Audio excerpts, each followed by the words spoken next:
শেষমেশ Alia ভাটের কান্সের viral red carpet লুকটা recreate করেই ফেললাম, কিন্তু গাইজ রাস্তায় শুট করতে গিয়ে তো আমার আজকে অ্যাক্সিডেন্টই হয়ে যাচ্ছিল। সেদিন শুটের দিন দুপুর কাঁচাপাড়াতে পৌঁছে সোজা চলে যায় লস্যির দোকানে, কারণ সকালবেলা লেট হয়ে গেছিল বলে কিছু না খেয়ে বাড়ি থেকে বেরিয়ে পড়েছিলাম। আর সত্যি কথা বলতে এত গরমে না কিছু খেতেও ইচ্ছা করছিল না, সেই কারণে সোজা চলে গেলাম লস্যির দোকানে, কারণ এই গরমে ঠান্ডা ঠান্ডা লস্যি খেতে কেই না পছন্দ করে তোমরাই বলো। বিশেষ করে এই দোকানের লস্যিটা তো আমার খুবই ফেভারিট। তোমরা কারা কারা এই দোকান থেকে লস্যি খেতে আমাকে কিন্তু অবশ্যই কমেন্ট করে জানিও। এরপরে পৌঁছে যায় সোজা মন্ডৌরিতে। কাঁচাপাড়া স্টেশন থেকে অটো করে মন্ডৌরিতে আসতে 10 থেকে 15 মিনিট মতো সময় লাগে। আজকের মেকআপ আর্টিস্ট শিল্পীদি কিন্তু আমাকে এখানকারই লোকেশন দিয়েছিল আসার জন্য, কিন্তু গাইজ এখানে এসে তো আমি ফেসে গেলাম। মন্ডৌরিতে নামার পর শিল্পীদি আমাকে কল করে বলে যে লোকেশন চেঞ্জ হয়ে গেছে। ভাবো এত গরমের মধ্যে রোদে জ্বলে পড়ে এখানে এসেছি, আবার নাকি বলছে লোকেশন চেঞ্জ হয়ে গেছে। তোমরাই বলো গাইজ এটা কি মানা যায়? কিন্তু কি আর করা যাবে বলো, শুটে তো যেতেই হবে। তাই জন্য প্রথমে আগে চলে গেলাম একটা দোকানে জলের বোতল কিনতে, কারণ প্রচুর জল চেষ্টা পেয়ে গেছিল। আর জানো গাইজ আমার না খুব বড় একটা বদ অভ্যাস আছে, কোথাও বেরোনোর সময় আমি জলের বোতল নিতেই ভুলে যাই। তোমাদের কার কার সাথে এরকম হয় আমাকে কিন্তু অবশ্যই কমেন্ট করে জানিয়ে দিও। এরপরে টোটো করে সোজা পৌঁছে যায় লোকেশন, আর ওখানে মিষ্টি বোনটা আমাদের কিন্তু রিসিভ করতে এসেছিল। আর এই বোনটার কাছেই কিন্তু জানতে পারি আজকে লোকেশন চেঞ্জ হওয়ার মেন কারণ, যে স্টুডিও শিল্পীদি বুক করেছিল সেই স্টুডিও কিন্তু লাস্ট মোমেন্টে এসে বুকিং ক্যান্সেল করে দিয়েছিল। আর আশেপাশে সমস্ত স্টুডিও কিন্তু সেদিনকে বুকড ছিল, সেই কারণে বাধ্য হয়ে আজকে শুটটা আমাদেরকেই বাড়িতেই করতে হবে। আর এই পুচকুটাকে দেখো, ও তো আমাদেরকে দেখে খুবই এক্সাইটেড হয়ে গেছিল। আমাদেরকে দেখার পর থেকে ও যে গোল গোল লাট্টুর মতো ঘুরতে শুরু করেছিল, কিছুতেই থামছিল না। ও হ্যাঁ, ওর নাম কিন্তু মিনি। এরপরে মিনিকে নিয়ে একটু চটকা চটকি করি আর তারপরেই বসে পড়ি ক্রিম্পিং করতে। আর এদিকে দেখো আমি এসে পৌঁছে গেছি, কিন্তু মেকআপ আর্টিস্ট এখন এসে পৌঁছায়নি, সেই কারণে আমার ক্রিম্পিংটাই বোনটাই করে দিয়েছিল। আর হ্যাঁ, এই বোনটা কিন্তু মেকআপ আর্টিস্ট শিল্পীদের স্টুডেন্ট। হেয়ার ক্রিম হয়ে যাওয়ার পর রিয়া ভালো করে আমার ফেসটাকে একটা ক্লিনজারের সাহায্যে ক্লিন করে নিল, কারণ মেকআপের আগে কিন্তু ফেসটা ক্লিন করে নেওয়া খুবই দরকার। অনেকেই আছে যারা ফেসটা ভালো করে ক্লিন না করে মেকআপ শুরু করে দেয়, এটা কিন্তু একদমই ঠিক না। এদিকে আমার অবস্থা দেখো, ক্লিনজারটা আমার মুখে চলে গেছিল বলে এরকম হাস্যকর এক্সপ্রেশন দিচ্ছিলাম। এরপরে চলে আসে আমাদের আজকের মেকআপ আর্টিস্ট শিল্পীদার, এসে দেখো আমাকে বসিয়ে দিয়েছে মেকআপ করার জন্য। আর তখনই শিল্পীদের কাছ থেকে জানতে পারি যে আজকে আমার উপর আলিয়া ভাটের কান্স ফিল্ম ফেস্টিভ্যালে যে রেড কার্পেট লুকটা ভাইরাল হয়েছিল ওই লুকটা কিন্তু রিক্রিয়েট করা হবে। আর সেই কারণেই কিন্তু শিল্পীদের ডিজাইনার দেবজিৎ দা আলিয়া ভাটের রেড কার্পেট লুক থেকে ইন্সপায়ার হয়ে যে কালেকশনটা লঞ্চ করেছিল সেটা আনিয়েছিল। আর সত্যি বলছি গাইস, ড্রেসটা কিন্তু দেখতে খুবই সুন্দর ছিল। বাট গাইস ড্রেসটা একরকম হলে কি হবে, শিল্পীদি কিন্তু মেকআপটা আলিয়া ভাটের থেকে একটু অন্যরকম করেছিল, যেটা দেখতেও কিন্তু খুবই সুন্দর লাগছিল। এদিকে সৌজিৎ দাও কিন্তু চলে এসেছে। আর হ্যাঁ, সৌজিৎ দা কিন্তু ড্রেসটা কলকাতা থেকে নিয়ে এসেছে, কিন্তু সেদিনকে না গাইস ট্রেনের প্রচুর গন্ডগোল চলছিল, সেই কারণে সৌজিৎ দার ড্রেসটা কলকাতা থেকে নিয়ে আসতে অনেকটা লেট হয়ে যায়। আর সেই কারণে আমার মেকআপে বসতে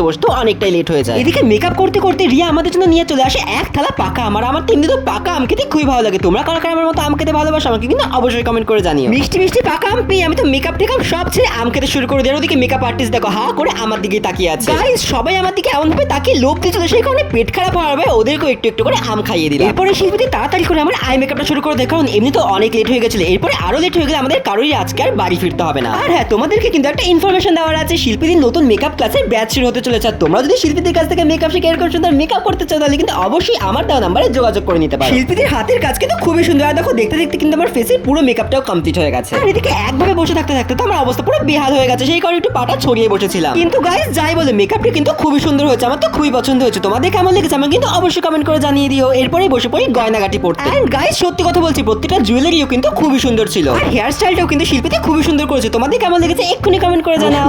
ভালো লাগে বল, তোর মতো এরকম মজাদার মানুষ দরকার।